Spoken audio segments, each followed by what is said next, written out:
Welcome to Cafe Stories. In this episode, we journey to the countryside of Kent, where a weekend of celebration at Westhaven Hall takes an unexpected turn beneath the shimmer of champagne and candlelight. This tale is inspired by the elegance of Agatha Christie's world, yet told entirely in our own voice, with new deceit poured into the glass of her timeless mysteries. Before we begin, tell me, when was the last time you trusted someone completely? Or just tell me where you're tuning in from tonight. I always read your comments and truly enjoy hearing from you. Let's be honest, when you like or comment, it truly makes a difference. It directly helps the video reach more listeners and keeps Cafe Stories growing. So please leave a like and a comment. Now settle in with a hot cup of coffee, stay curious, and let's get started. A Toast to Cyanide. Chapter 1. The House Party. Superintendent Battle looked out of the railway carriage window at the passing Kentish countryside and reflected, not for the first time, that accepting social invitations could prove as taxing as professional duties. The hedgerows were thick with summer growth, the fields golden with ripening corn, and the prospect of a weekend at Westhaven Hall should have been entirely pleasant. Should have been, but wasn't quite. The invitation had arrived 3 weeks ago, written in Lord Arthur Westhaven's careful hand. My dear Battle, it had begun with that slightly formal courtesy that marked men of Lord Arthur's generation and class. It would give Lady Isabel and myself great pleasure if you would join us for a small house party to celebrate my daughter Clara's engagement. The letter had continued with practical details about trains and times, but it was the postscript that had given Battle pause. I should value your presence particularly at this time. Battle had met Lord Arthur Westhaven 7 years ago, under circumstances neither man cared to remember in detail. A trusted business associate had been systematically embezzling from Lord Arthur's shipping concerns, not dramatically but steadily, over the course of several years. Battle had been called in quietly, had investigated discreetly, and had resolved the matter without the scandal that would have ruined not only the embezzler but several innocent parties whose reputations had become inadvertently entangled in the affair. Lord Arthur had been grateful. More than that, he had been impressed by Battle's methodical approach and, more unusually, by his discretion. Since then, the two men had maintained a cordial acquaintance, not quite friendship, the social gulf was too wide for that, but something more substantial than mere professional courtesy. Battle had been to Westhaven Hall once before, for a shooting weekend some 3 years past, and had found the house comfortable, the company agreeable, and Lord Arthur himself a sensible man with a dry sense of humour that Battle appreciated. But that postscript suggested this visit might prove less straightforward than a simple celebration. The motor car that met him at the station was driven by a young chauffeur who handled the vehicle with practised ease. They drove through narrow lanes overhung with trees, past the village of Lesser Westhaven with its Norman church and thatched cottages, and finally through tall iron gates into the park of Westhaven Hall itself. The house stood on a slight rise, mellowed red brick, glowing in the afternoon sun.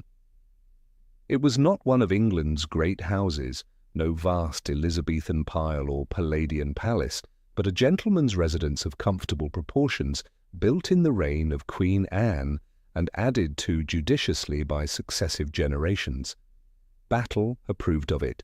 It looked like what it was, the home of a family of substance and sense, neither ostentatious nor shabby. Simmons, the butler, received him in the oak-panelled hall with the proper degree of welcoming formality.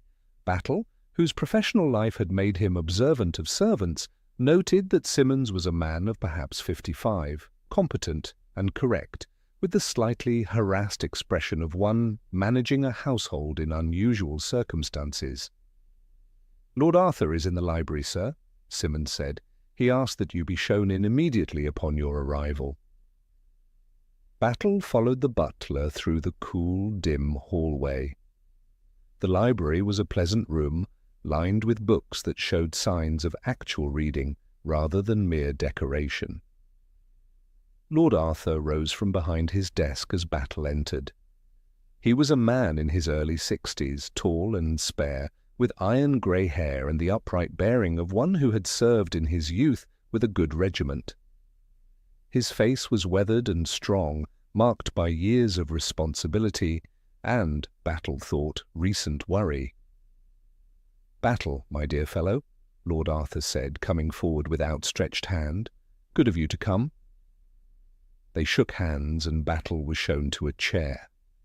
Simmons withdrew, closing the door behind him with the sort of quiet finality that indicated he understood his master wished to speak privately. "You'll want to know the situation," Lord Arthur said without preamble. He was not a man to waste time on unnecessary preliminaries.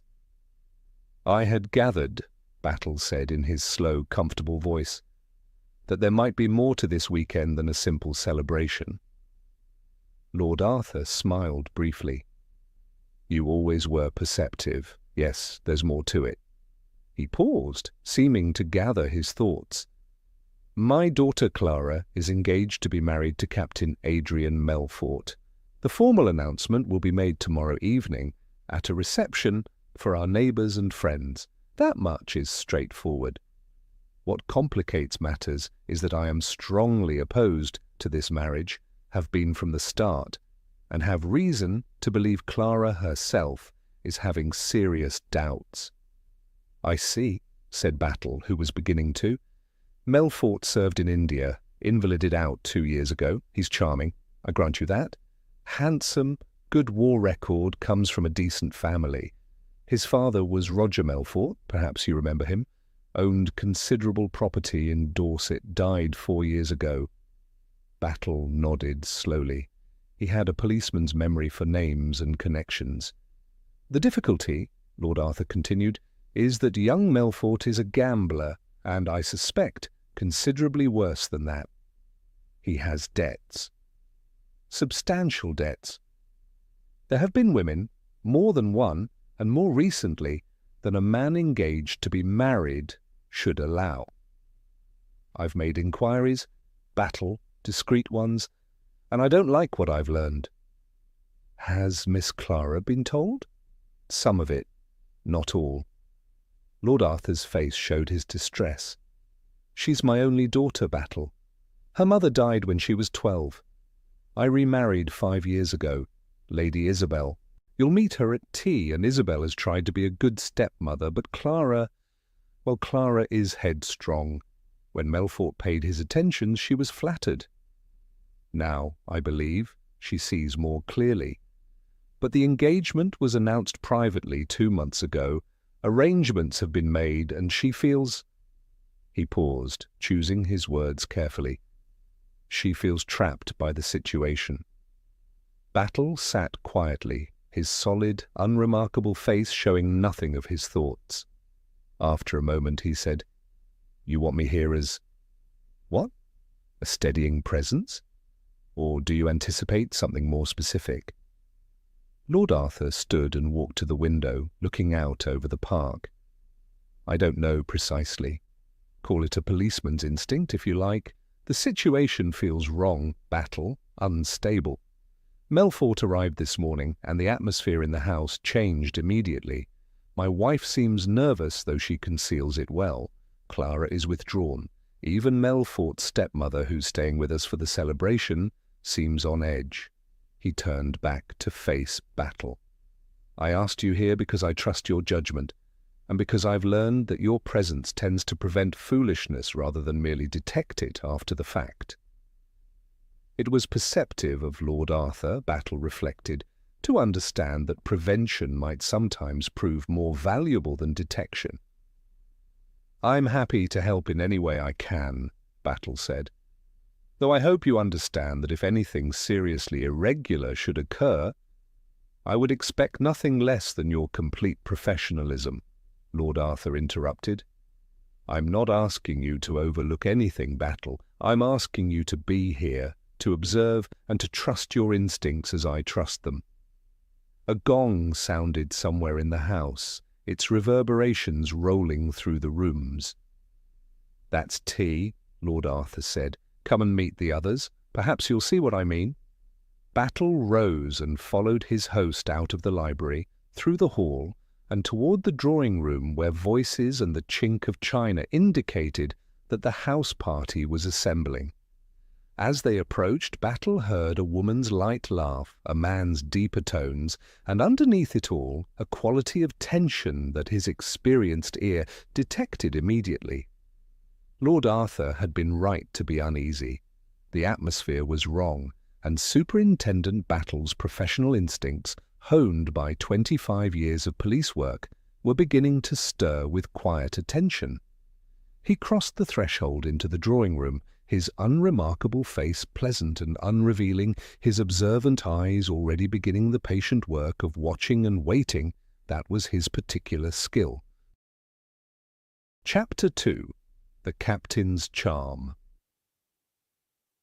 Tea at Westhaven Hall proved to be an illuminating experience for Superintendent Battle, though not in ways that would have been apparent to a casual observer. He sat in a comfortable chair near the fireplace, balancing a cup of excellent China tea and observing the assembled company with the patient attention that was his professional hallmark. Lady Isabel Westhaven presided over the tea tray with practised grace. She was perhaps 15 years younger than her husband, a handsome woman in her late 40s with dark hair touched with grey at the temples and remarkable blue eyes that seemed to miss very little. Battle noticed that those eyes frequently returned to the doorway, as though expecting, or dreading, some arrival. "You must forgive our somewhat subdued atmosphere, Superintendent," Lady Isabel said, offering him a slice of seed cake. "We are all a trifle on edge with the preparations for tomorrow evening's celebration. Such events require considerable organization, and one always fears some detail has been overlooked." Her voice was pleasant and cultured, but Battle detected an underlying strain. This was not merely the nervousness of a hostess concerned about arrangements. This was something deeper. Clara Westhaven sat near the window, staring out at the gardens with an abstraction that suggested her thoughts were far from pleasant. She was a pretty girl of perhaps 24, with her father's grey eyes and a sensitive mouth that looked as though it had recently learned to control unhappiness. She had greeted Battle politely but without warmth, and had since contributed nothing to the conversation. The fourth person present was Mrs. Evelyn Melfort, the captain's stepmother. She was a thin, anxious woman of perhaps 55, dressed in grey silk that had been fashionable some years earlier and carefully maintained since. Her fingers moved restlessly, pleating and repleating her napkin, and her eyes had the worried look of one whose financial security rested on uncertain foundations. When she spoke, which was seldom, her voice carried the careful diction of someone conscious of maintaining social position through manner rather than means. "Adrian sends his apologies," Mrs. Melfort said, addressing Lady Isabel, but glancing nervously at Clara. "He was detained in London by some business matter. He telephoned to say he would arrive in time to dress for dinner." Clara's expression did not change, but Battle noticed her hands tightened slightly on the arms of her chair. "How very like dear Adrian," Lady Isabel said smoothly. "Always so conscientious about his affairs. More tea, Mrs. Melfort?" The afternoon wore on with the sort of careful conversation that avoided any topic of substance. Battle contributed little, which was his habit in such circumstances. People revealed more when he remained silent and watchful than when he engaged in active discourse. At 5:30, the sound of a motor car on the gravel drive caused a perceptible stiffening in the room's atmosphere. Mrs. Melfort set down her cup with hands that trembled slightly. Clara turned from the window with visible effort, composing her features into an expression of polite welcome. Lady Isabel's fingers tightened on the handle of the teapot, before she, too, achieved the appearance of gracious hospitality. Captain Adrian Melfort entered the drawing-room like a man stepping onto a stage, and Battle understood immediately why Lord Arthur had used the word charming. The captain possessed that particular quality of vitality that draws attention as inevitably as a flame draws moths.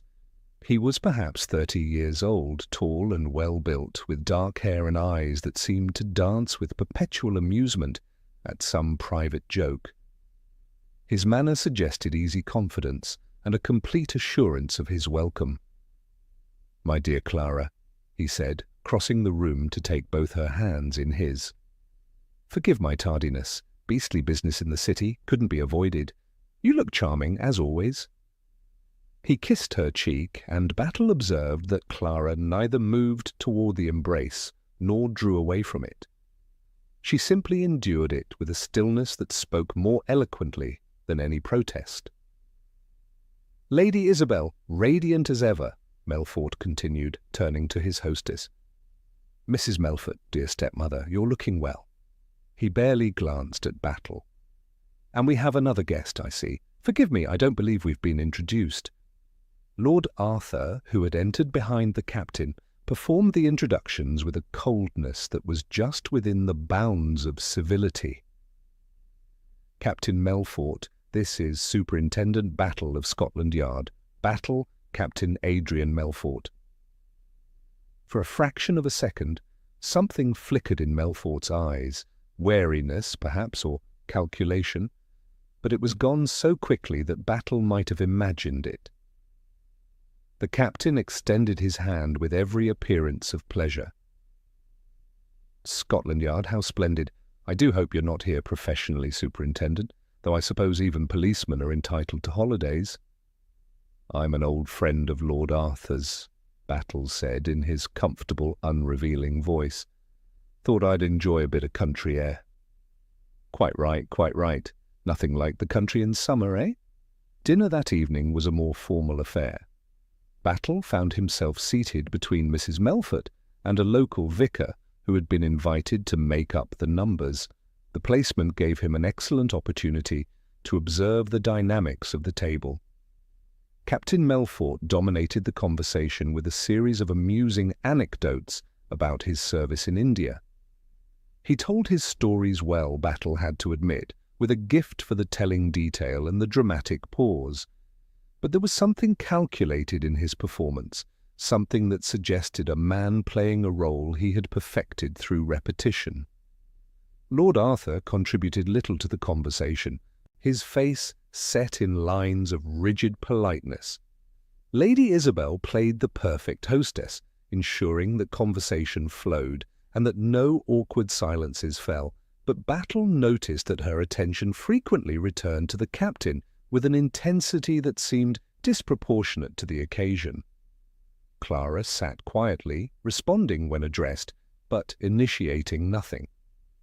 Dr. Leonard Forsyth, the family physician who had joined them for dinner, watched her with an expression that suggested both concern and something deeper, an emotion carefully controlled but not entirely concealed. Forsyth was a man of perhaps 35, scholarly in appearance, with the thoughtful manner of one accustomed to observing human nature in its more vulnerable moments. When he did speak to Clara, his voice carried a gentleness that made the captain's jovial charm seem hollow by comparison. During a lull in the captain's storytelling, Battle turned to Mrs. Melfort and said quietly, "You must be very proud of your stepson's achievements." Mrs. Melfort's reaction was instructive. Her hands stilled on her napkin, and for a moment her face showed naked anxiety before she schooled it back to pleasant agreement. "Oh yes, certainly. Adrian has always been very energetic in his pursuits. His father must have been a remarkable man to have built such a substantial estate." "Roger was very capable, yes." Her voice had grown tight. "He provided well for the future. The inheritance must have been considerable." Mrs. Melfort's teacup rattled slightly against its saucer. These matters are always complicated, Superintendent. The law is such a labyrinth, and one never knows quite how these things will be arranged. Battle let the subject drop, but he had learned what he needed to know.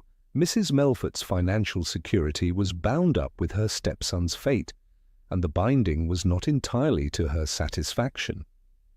After dinner, the gentlemen did not linger over port. Lord Arthur seemed eager to return to the drawing-room, though Battle suspected it was less from pleasure in the mixed company than from a desire to keep the captain under observation. In the library later that evening, after the others had retired, Lord Arthur spoke to Battle again. "You see what I mean now," he said heavily. "The man is all surface charm and no substance. Watch Clara's face when he speaks to her. Watch how my wife's expression changes when he enters a room. Something is very wrong here, Battle." "Have you learned anything specific?" Battle asked. "About his debts, for instance?" "Gambling debts, mostly. Heavy ones. He owes money to several rather unpleasant individuals. And there's been talk—" Lord Arthur paused, his face troubled.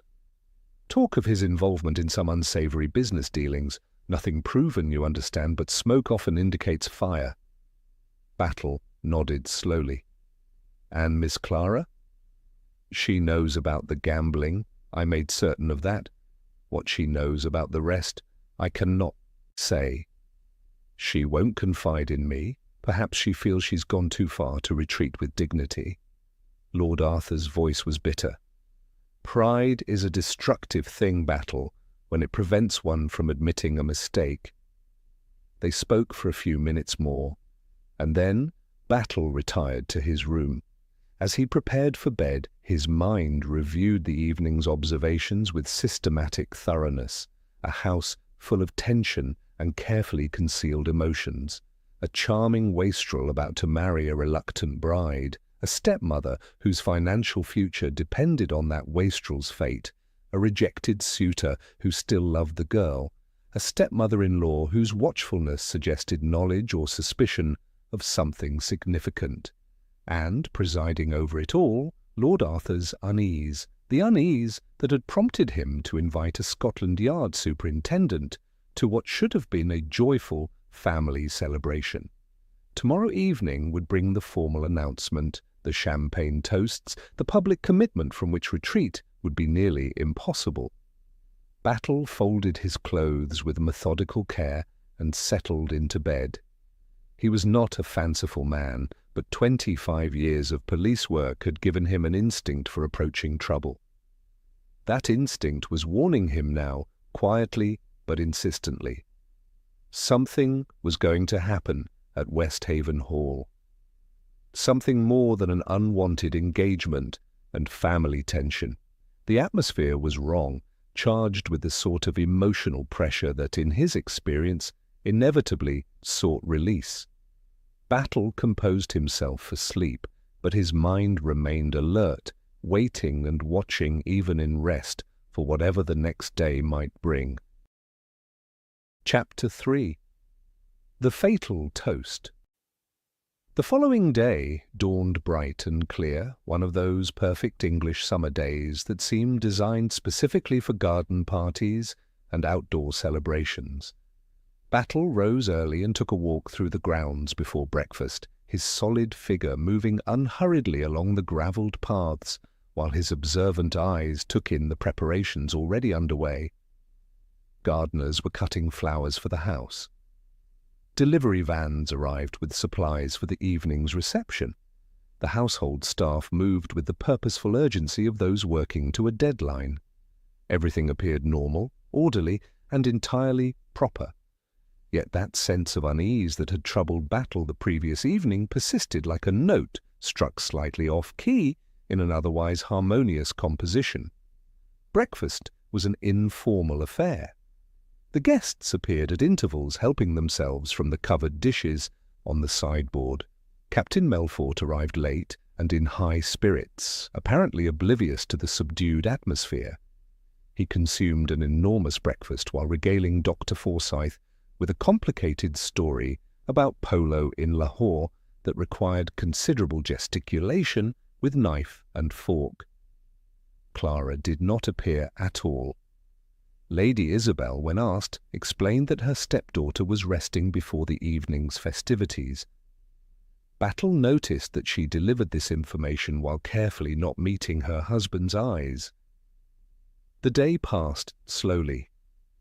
Battle spent most of it in the library, ostensibly reading, but in reality observing the comings and goings of the household. He noted that Lady Isabel made several trips to the drawing-room where the reception would be held, each time emerging with an expression of dissatisfaction that suggested nothing met her exacting standards. Mrs. Melfort remained in her room until luncheon, pleading a headache. The captain disappeared after breakfast and did not return until mid-afternoon, his manner suggesting he had spent the intervening hours at the local public house. It was at 4 o'clock that Battle encountered Lady Isabel and the captain in conversation in the library. He had stepped out for a moment to speak with Simmons about some trivial matter, and when he returned, he found them standing near the window in attitudes of intense discussion. They broke apart as he entered, Lady Isabel's composure showing the first real crack Battle had observed. "Superintendent," she said, her voice not quite steady, "I didn't realize you were still using the library." "Just stepped out for a moment," Battle replied easily. "Don't let me disturb you." "We were finished," Captain Melfort said. His usual bonhomie seemed forced, and his eyes, when they met Battle's, held a quality of calculation that was not pleasant to see. "Just discussing the arrangements for this evening. Lady Isabel has been remarkably generous in her preparations." "I want everything to be perfect," Lady Isabel said, recovering her composure. "For Clara's sake." She left the room with a swish of silk, and the captain, after a moment's hesitation, followed. Battle returned to his chair, but the book lay unread on his lap, while his mind turned over what he had witnessed. That had not been a discussion about floral arrangements or seating plans. That had been something altogether more significant, something that had genuinely disturbed Lady Isabel's carefully maintained poise. At 6 o'clock, Battle retired to his room to dress for the evening. His evening clothes, though perfectly respectable, were neither new nor fashionable, which suited him admirably. He had no desire to appear as anything other than what he was, a solid, professional man temporarily occupying a social position slightly above his usual sphere. When he descended at 7 o'clock, the drawing-room had been transformed. Hothouse roses filled every vase, their heavy scent hanging in the warm air. Crystal gleamed on silver trays. The French windows stood open to the terrace, where lanterns had been lit against the gathering dusk. It was all very elegant, very correct, and very slightly oppressive in its perfection. The family and house guests assembled first before the arrival of the neighbouring families who had been invited to share the celebration. Battle positioned himself near the fireplace, his usual observational post, and watched as the cast assembled for what he was increasingly certain would prove to be more than a simple engagement announcement. Clara appeared at last, dressed in pale blue silk that emphasized her fairness, but also, somehow, her fragility. She looked, Battle thought, like a woman steeling herself for an ordeal rather than a bride anticipating joy. Dr. Forsyth, who had been speaking with Lord Arthur near the window, turned as she entered, and the naked longing in his face was painful to witness before he controlled his expression back to professional courtesy. Captain Melfort, resplendent in evening dress, immediately claimed Clara's attention, taking her hand and raising it to his lips in a gesture that managed to be both gallant and possessive.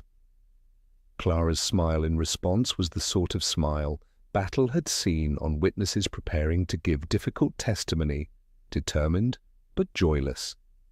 The guests began arriving at 7:30. Battle knew none of them, but Lord Arthur performed introductions with mechanical courtesy. Local gentry mostly, a retired colonel and his wife, several country families of comfortable means, the vicar Battle had met at dinner. They filled the drawing-room with polite conversation and the rustle of silk and well-pressed linen. At 8 o'clock precisely, Simmons appeared in the doorway and caught Lord Arthur's eye. A brief nod passed between them. Lord Arthur moved to the centre of the room and raised his hand for attention. The conversation died away into expectant silence. "My friends," Lord Arthur said, his voice carrying to every corner of the room, "Lady Isabel and I have asked you here this evening to share in our announcement of Clara's engagement to Captain Adrian Melfort." There was polite applause. Clara's smile remained fixed and artificial. The captain bowed slightly, accepting the congratulations with practised charm. "Simmons will serve champagne," Lord Arthur continued, "and we shall drink to their future happiness." Battle watched with particular attention as the champagne service began. Simmons had arranged the glasses earlier in precise rows on silver trays, and now he opened the bottles with practised efficiency.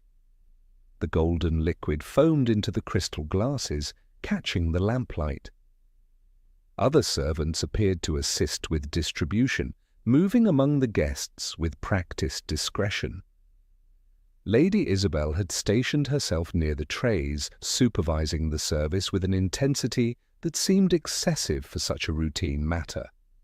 Battle observed that she personally selected certain glasses from the tray, adjusting their positions, occasionally transferring one from this tray to that, with movements that appeared casual, but were, he suspected, quite deliberate.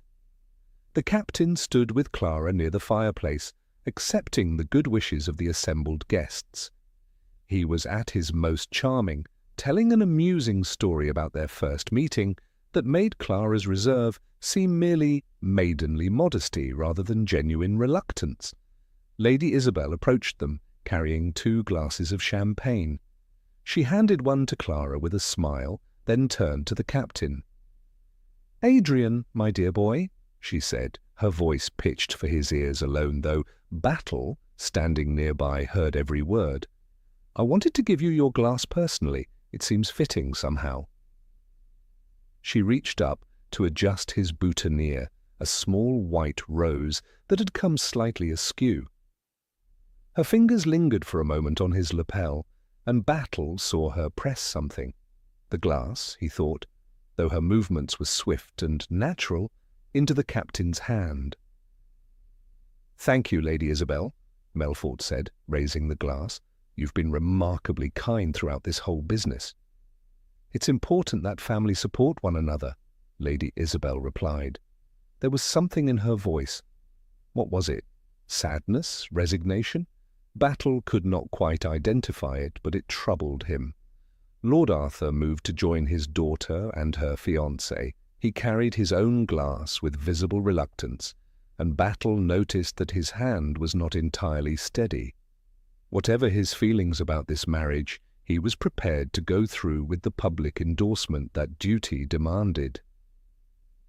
"Ladies and gentlemen," Lord Arthur said, raising his glass. The room fell silent once more.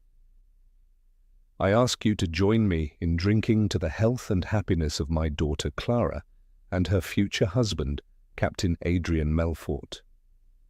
"Clara and Adrian," the guests responded, raising their glasses. Battle raised his own glass but did not immediately drink, watching, instead, as others did. The captain drained half his glass in one swallow, laughing at some remark from the retired colonel. Clara sipped delicately at hers.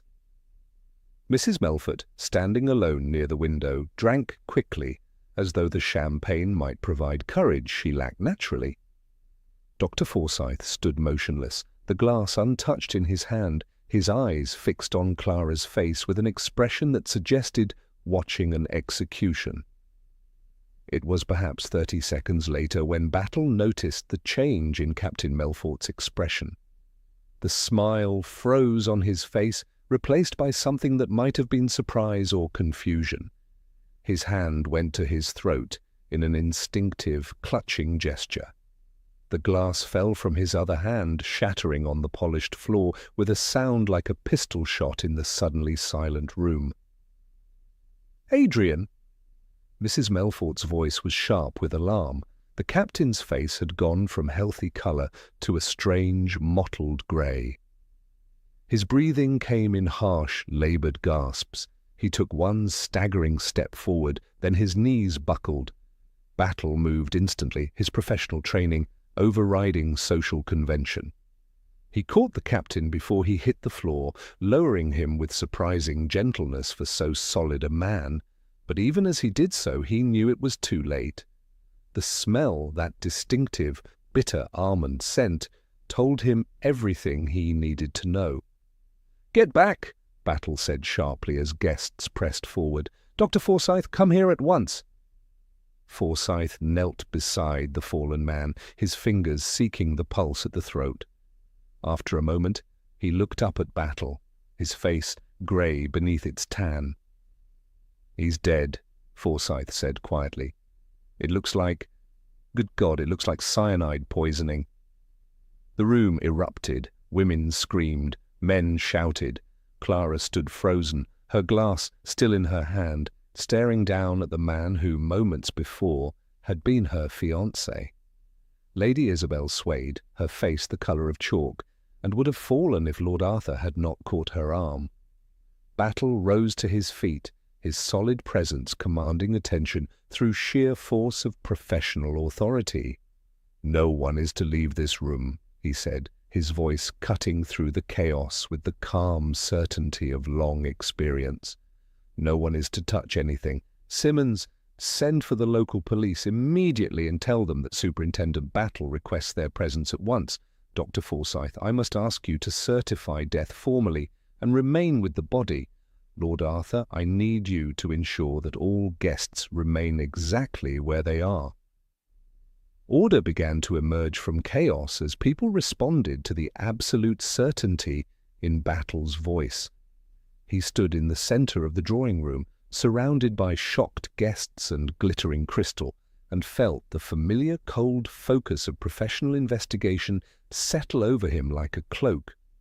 Murder had come to Westhaven Hall, and Superintendent Battle, who had been invited as a guest to a celebration, found himself instead, beginning the patient, methodical work that was his life's calling. The champagne stood untouched on silver trays, the roses filled the air with their heavy scent, and on the polished floor, Captain Adrian Melfort lay dead, his handsome face contorted in the final agony of cyanide poisoning. Chapter 4. The Circle of Suspicion. The local police arrived within the hour, led by Inspector Graves, a competent man in his 40s, who showed considerable relief upon learning that Superintendent Battle of Scotland Yard had been present when the crime occurred.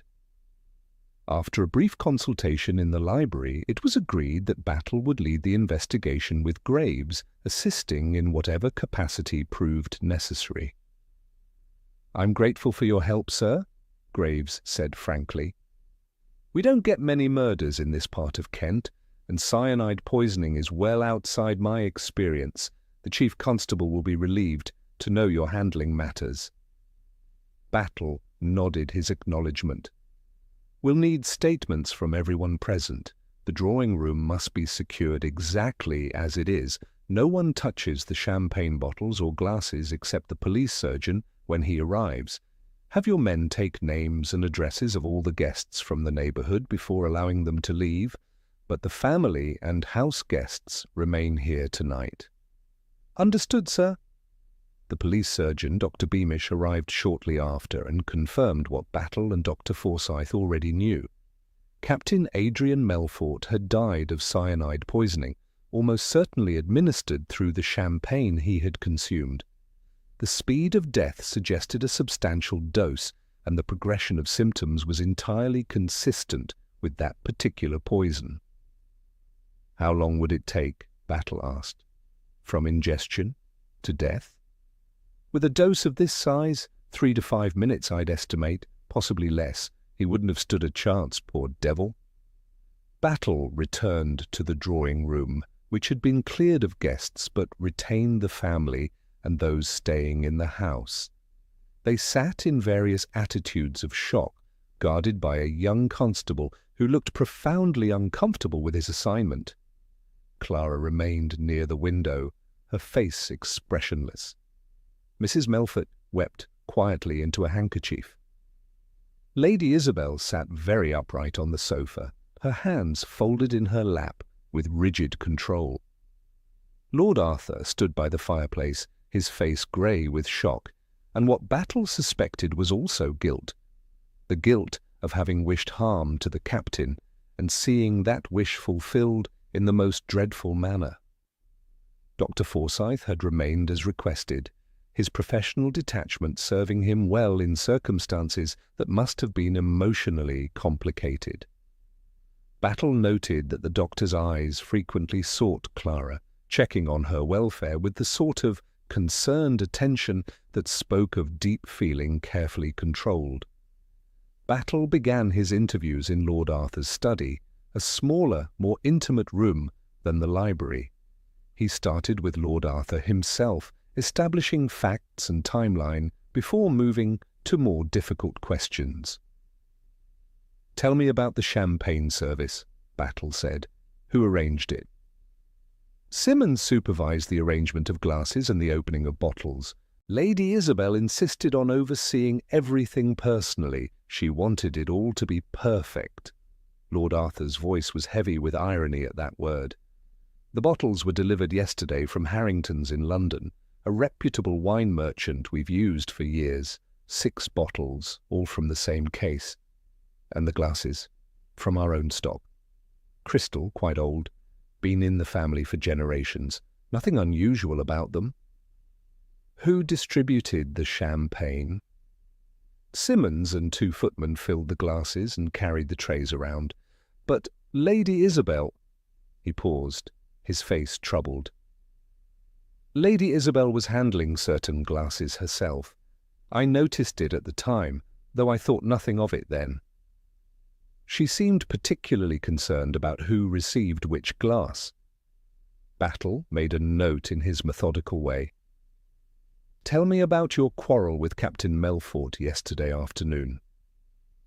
Lord Arthur did not seem surprised that Battle knew. "Several servants were within earshot, I suppose?" "Yes, we quarrelled. I told him he was not fit to marry my daughter, that I knew about his debts and his women, and that if he had any decency he would withdraw from the engagement. He laughed at me, Battle, actually laughed. Said the arrangements were too far advanced, that Clara wouldn't break it off now, and that he looked forward to becoming my son-in-law."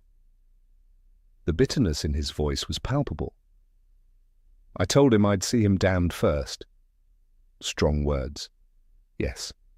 And now he's dead, and I find I'm not glad, only sick at heart that it's come to this." Lord Arthur met Battle's eyes directly. "I won't pretend I didn't wish him away from here, Battle, but I didn't kill him. I'm many things, but I'm not a murderer." Battle believed him. In his experience, men like Lord Arthur might wish for death, but lacked the cold calculation required to accomplish it through poison. Still, belief was not evidence, and he noted the facts without prejudice. Clara came next, entering the study with the mechanical movements of someone in shock. She sat where Battle indicated and folded her hands in her lap, her face pale but composed. "Miss Westhaven, I must ask you some difficult questions." "I understand." "You were engaged to Captain Melfort, but I gather you had come to regret that engagement?" Clara's composure wavered for a moment. "Is there any point in pretending otherwise?" "Yes, I regretted it bitterly. I had discovered things about Adrian, about his character, that made me realize I'd made a terrible mistake. but I felt trapped by circumstances, by convention, by my own foolish pride in having insisted on the engagement against my father's wishes. Had you planned to break the engagement? After tonight? I couldn't humiliate my father publicly by doing so before the formal announcement. I thought I could endure one more evening, and then I would tell Adrian privately that I couldn't marry him. Her voice broke slightly. I never imagined this. Where were you in the half hour before the toast? In my room, trying to compose myself. My maid can confirm it. She was helping me with my dress until just before 8 o'clock. Did you handle any of the champagne glasses? Only the one Lady Isabel gave me. I didn't finish it. After Adrian fell, I set it down somewhere. I don't remember where. Battle dismissed her gently and sent for Mrs. Evelyn Melfort. The captain's stepmother entered, with red-rimmed eyes and a handkerchief clutched tightly in one hand. She sat with the nervous flutter of a bird expecting attack. I must offer my condolences on your loss, Mrs. Melfort. Thank you, Superintendent. It's dreadful, absolutely dreadful, to die like that in front of everyone. She broke off, pressing the handkerchief to her mouth. I understand Captain Melfort was your late husband's only child? Yes. Roger died 4 years ago. The estate, everything went to Adrian. He provided me with an allowance, but it was entirely at his discretion. The words came out in a rush, as though she was compelled to defend herself before being accused. He wasn't generous, Superintendent. Adrian was many things, but generous wasn't among them. So his death changes your circumstances considerably? Mrs. Melfort's face flushed. I won't pretend otherwise. Under Roger's will, if Adrian died before producing an heir, the estate reverts to me. I'll be comfortable again, secure, but I didn't kill him for it. I couldn't. Where were you during the champagne service? Near the window. I'd moved away from the crowd. I find large gatherings difficult. I saw Simmons pouring, saw people taking glasses. I took one from a tray when it was offered to me. I didn't go near Adrian's glass. I wouldn't have known which one was his. You were in the drawing room earlier in the day, I believe, helping with arrangements? Yes, for a few minutes. Lady Isabel asked if I'd check that the flowers were properly arranged. I did so and left. I didn't touch the glasses or bottles. Battle let her go and called for Dr. Forsyth. The doctor entered with professional composure, but Battle could see the strain beneath it. Dr. Forsyth, I understand you've known Miss Westhaven for some time. Several years. I've been the family physician since old Dr. Barnett retired. And your feelings toward Miss Westhaven are more than merely professional? Forsyth's face tightened, but he answered steadily. I've made no secret of my regard for Clara. I hoped once that she might return it. Then Melfort appeared with his swagger and charm, and I knew I'd lost her. He paused, or thought I had. Recently I'd begun to hope again.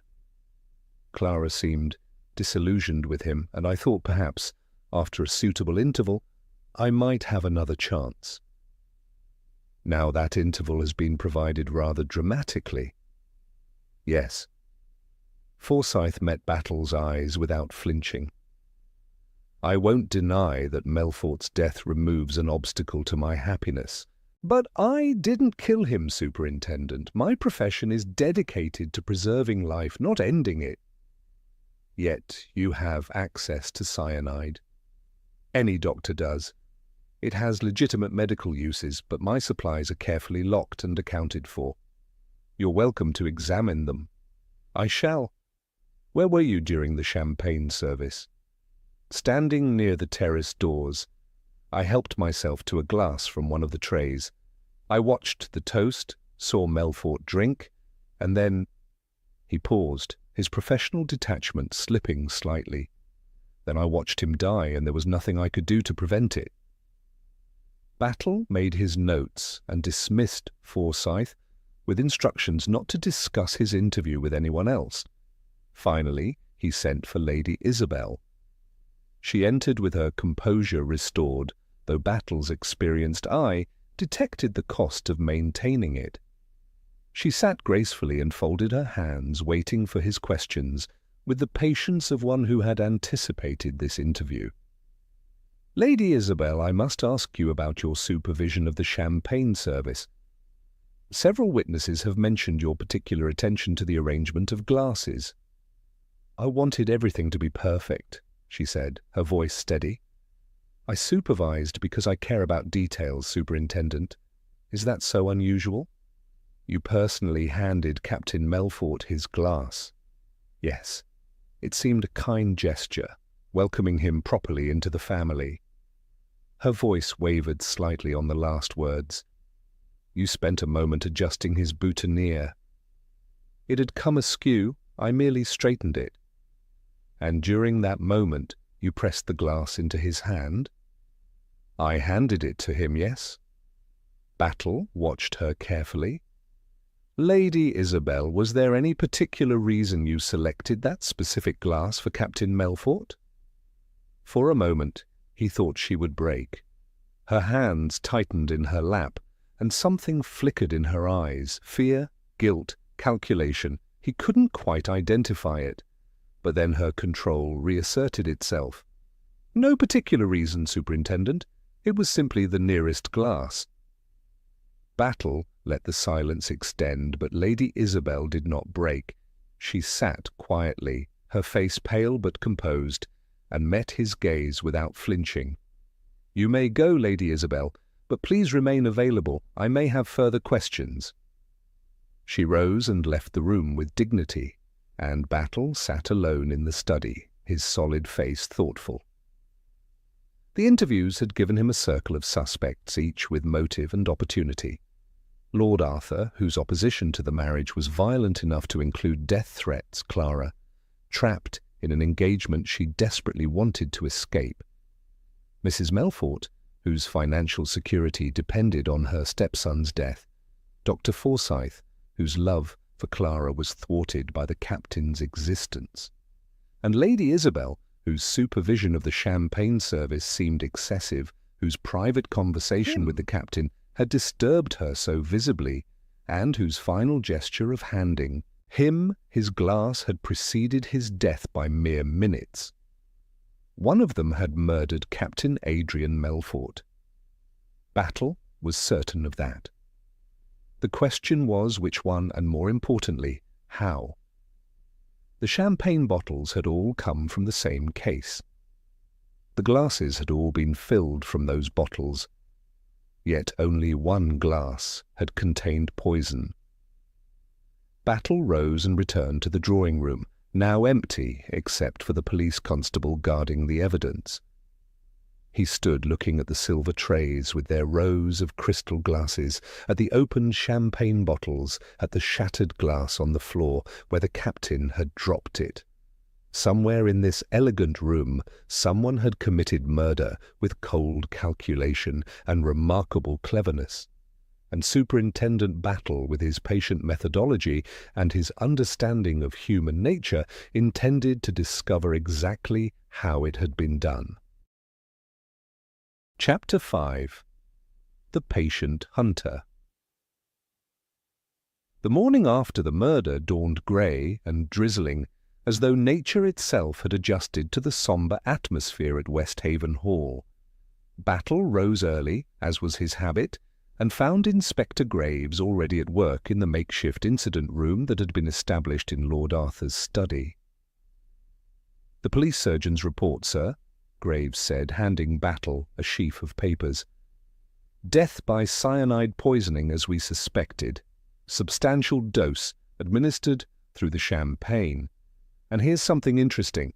The champagne in the broken glass showed clear traces of the poison, but none of the other glasses tested positive." Battle nodded slowly.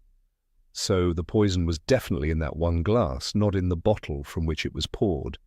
"Exactly, sir. Which means someone introduced it directly into Captain Melfort's glass specifically. The question is how and when. Battle spent the morning reconstructing the evening's events with painstaking precision. He had Simmons demonstrate exactly how the champagne service had been arranged, where each tray had been positioned, how the glasses had been distributed. The butler proved to be a valuable witness, his professional training having made him observant of details that others might have missed. "Lady Isabel was most particular about the arrangement, sir," Simmons said. "She inspected each tray before the bottles were opened, adjusted the positioning of several glasses, and insisted that certain glasses remain on specific trays."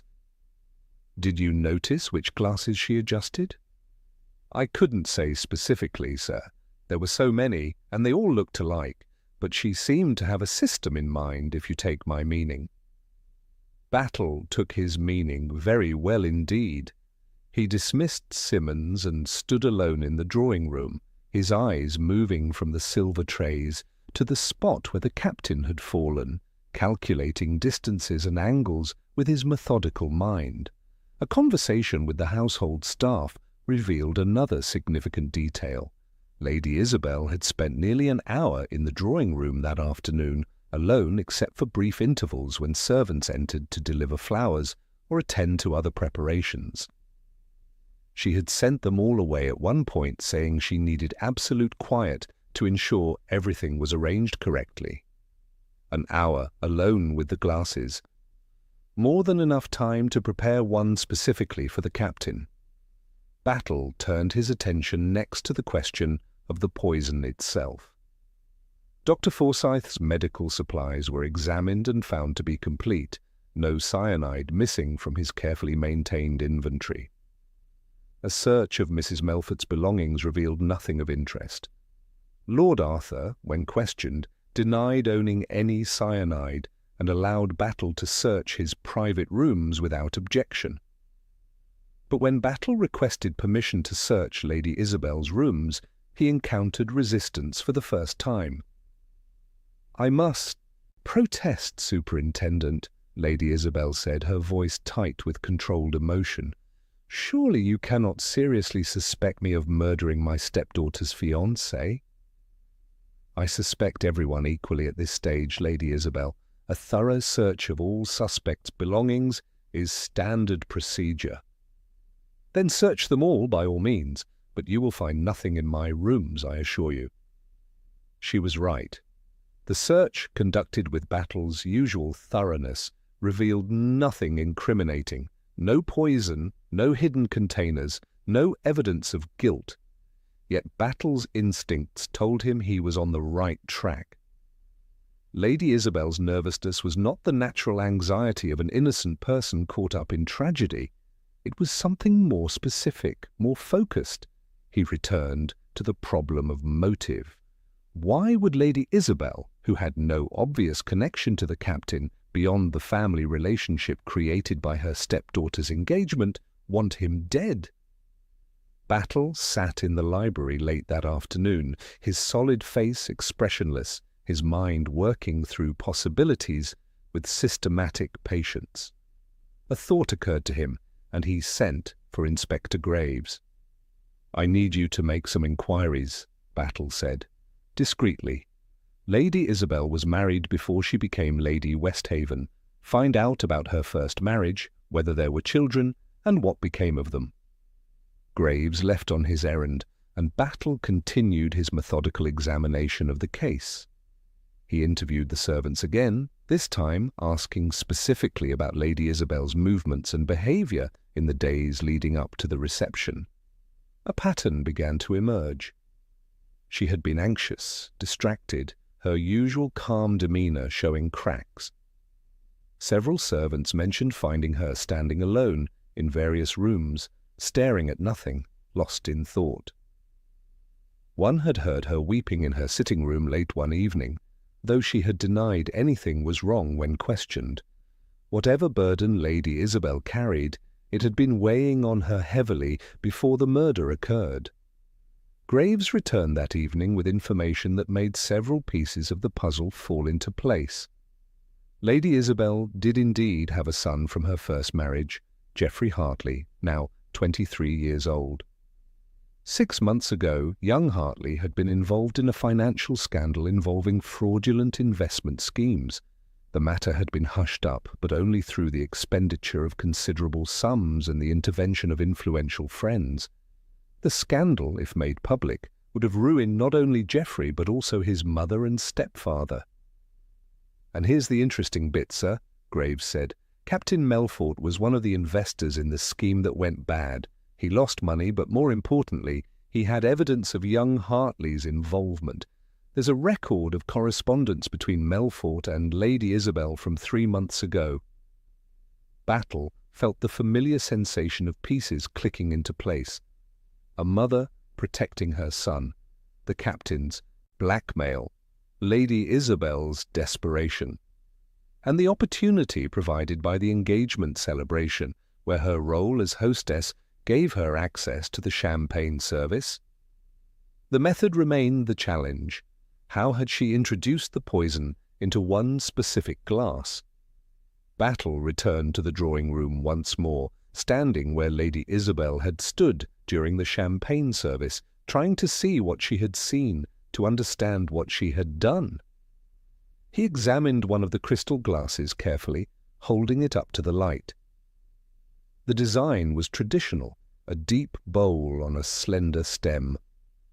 Battle turned the glass slowly, studying every angle, and then he saw it. Or rather, saw what someone with sufficient cleverness might have done. A small crystal of poison, dissolved in glycerin to make it viscous and adhesive, could be placed inside the bowl of the glass and would cling to the side until liquid was added. The effervescence of champagne would dissolve it quickly, mixing the poison throughout the drink without leaving visible traces.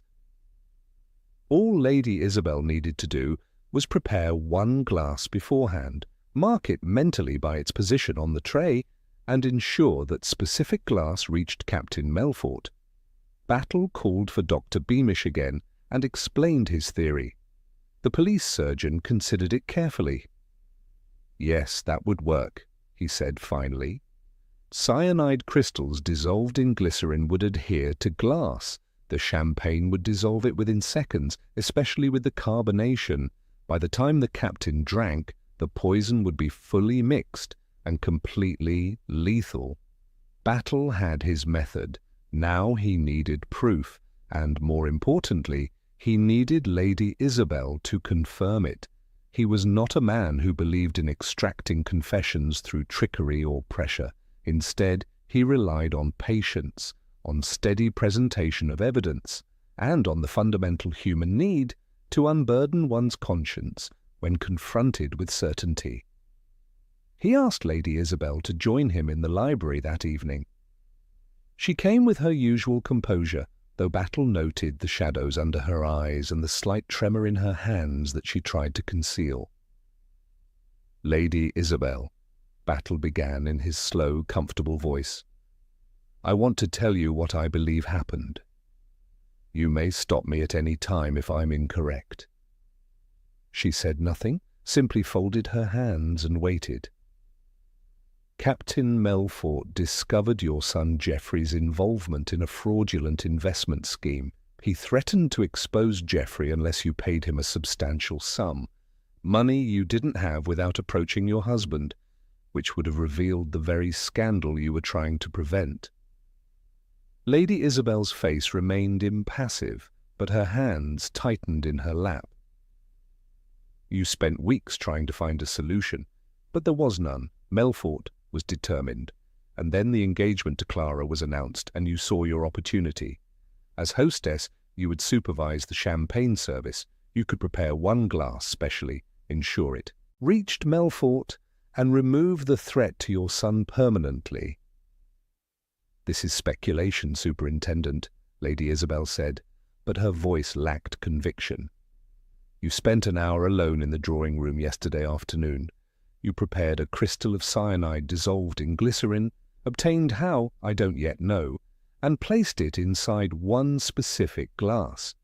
You positioned that glass on a specific tray, memorized its location, and when the time came, you made sure Captain Melfort received it. You even had a reason to approach him privately to hand him the glass personally, ensuring there could be no mistake. Battle paused, watching her face. A mother protecting her child, Lady Isabel. I understand the desperation that drove you, but you must understand that I cannot let that desperation excuse murder. The silence stretched between them. Outside the rain had stopped, and in the gathering dusk a thrush began its evening song. Finally Lady Isabel spoke, her voice barely above a whisper. Geoffrey is my only child. Adrian would have destroyed him, destroyed us all. I couldn't let that happen. I couldn't. Battle waited, knowing that once begun, the confession would continue. I obtained the cyanide from a chemist in London, claimed it was for pest control at our townhouse. I prepared everything exactly as you described. I thought I could do it, thought I could live with it afterward. But now, her voice broke. Now I find I cannot. The sight of him falling, dying, knowing I caused it. She covered her face with her hands, and Battle saw her shoulders shake with silent sobs. He gave her a moment, then spoke with surprising gentleness. Lady Isabel Westhaven, I must arrest you for the murder of Captain Adrian Melfort. I must warn you that anything you say may be taken down and used in evidence. She lowered her hands, and her face, though ravaged by tears, showed a kind of terrible relief. I understand, Superintendent. I'm almost glad it's over. The guilt was worse than I imagined. Will they be merciful? That's not for me to say, Lady Isabel, but the court will hear all the circumstances, including the blackmail and your motive. That much I can promise you.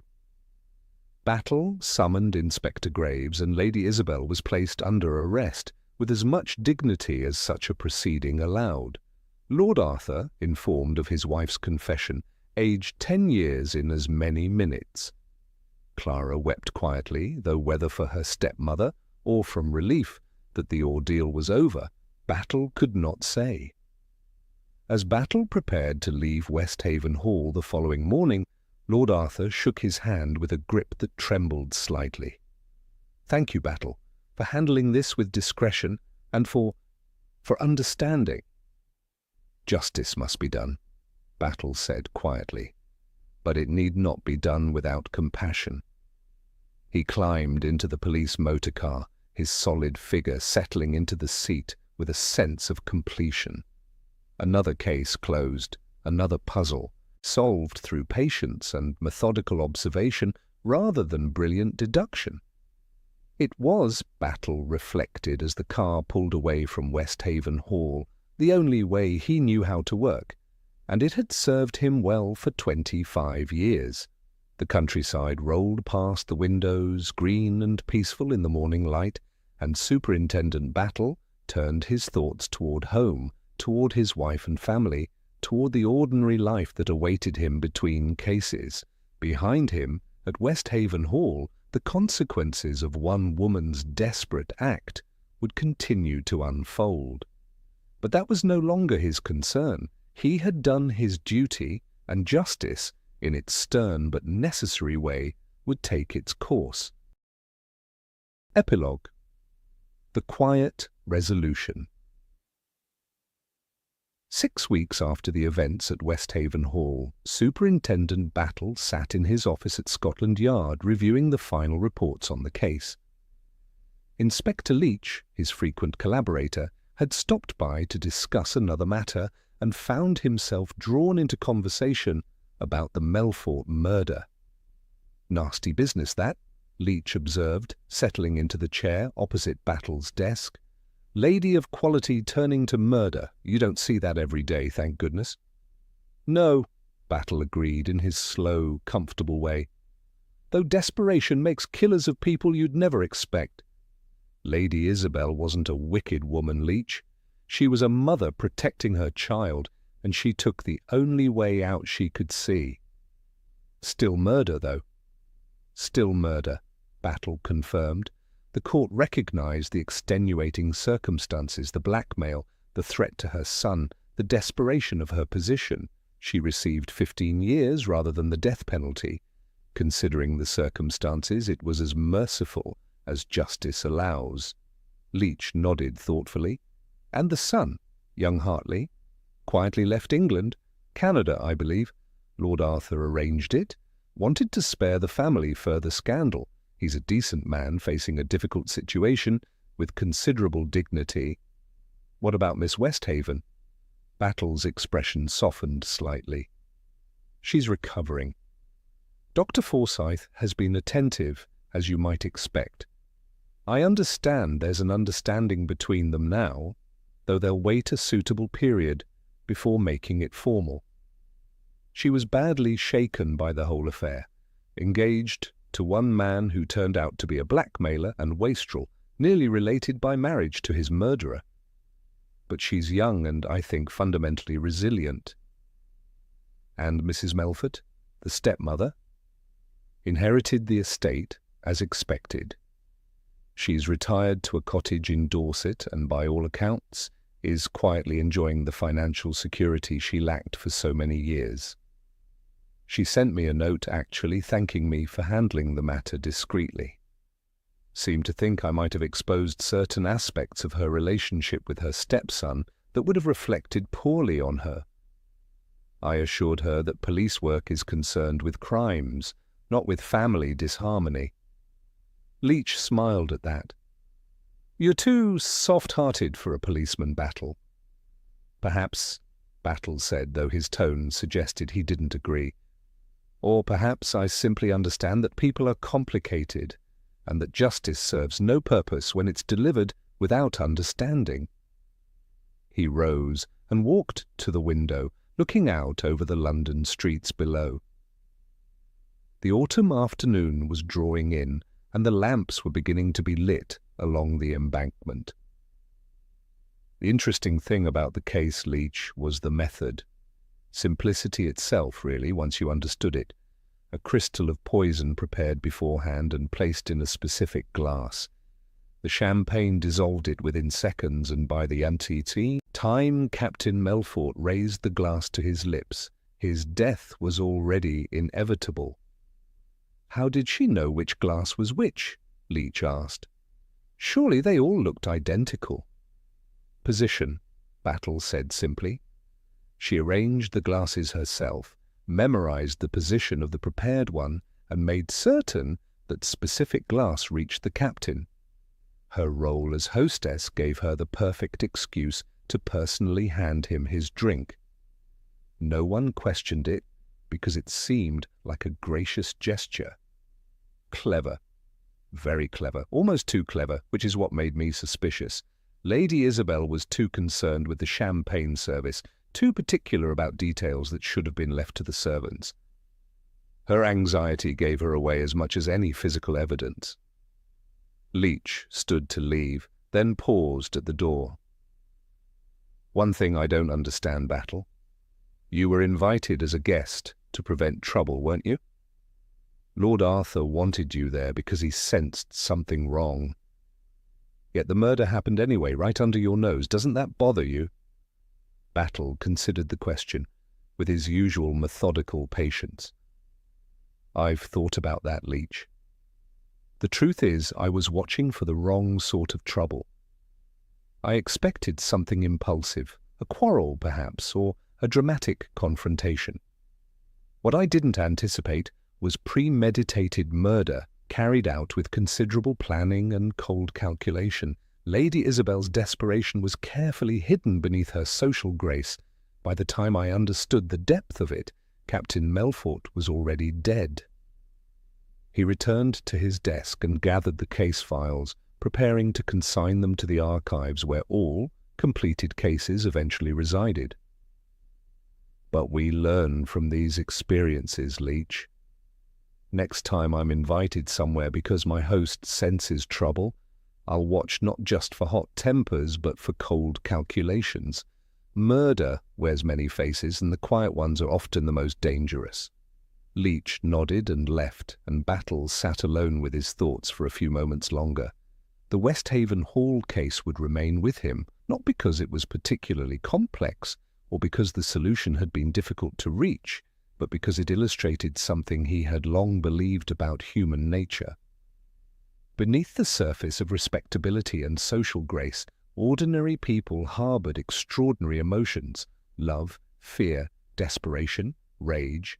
Most controlled these emotions admirably, but occasionally, when circumstances pressed hard enough, those emotions found release in violence. Lady Isabel had seemed the perfect hostess, the ideal stepmother, the gracious aristocrat. Yet beneath that polished surface had been a mother's fierce protective instinct, driven to murder by the threat to her child. Battle understood it without excusing it, sympathized with it without pardoning it.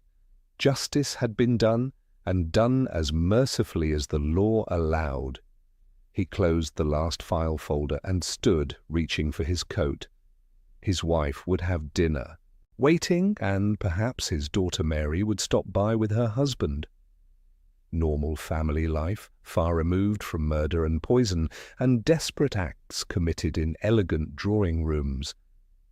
As he left Scotland Yard and walked toward the underground station, Superintendent Battle reflected that the greatest gift of his profession was the ability to return, after each case, to the ordinary world where people lived quietly, loved deeply, and resolved their problems without resorting to violence. That such a world existed at all, given what he had seen of human nature's darker aspects, seemed something of a miracle. But it did exist, and he was grateful for it. The case of Captain Melfort's poisoned champagne was closed, filed away with all the other puzzles he had solved through patience and observation. And Superintendent Battle, solid and unremarkable as always, went home to his dinner and his family, ready for whatever the next case might bring. Thank you for listening to A Toast to Cyanide here on Cafe Stories. Superintendent Battle reminds us that even the kindest intentions can lead to the darkest choices, and that guilt, once stirred, never truly settles. If you enjoyed tonight's mystery, please subscribe for more detective tales and share this story with fellow lovers of intrigue. You can also join our membership for ad-free, exclusive mysteries. Link is in the description. Until next time, stay curious, stay sharp, and may your evenings always be filled with good stories and warm company. This is Alfie, signing off from Cafe Stories.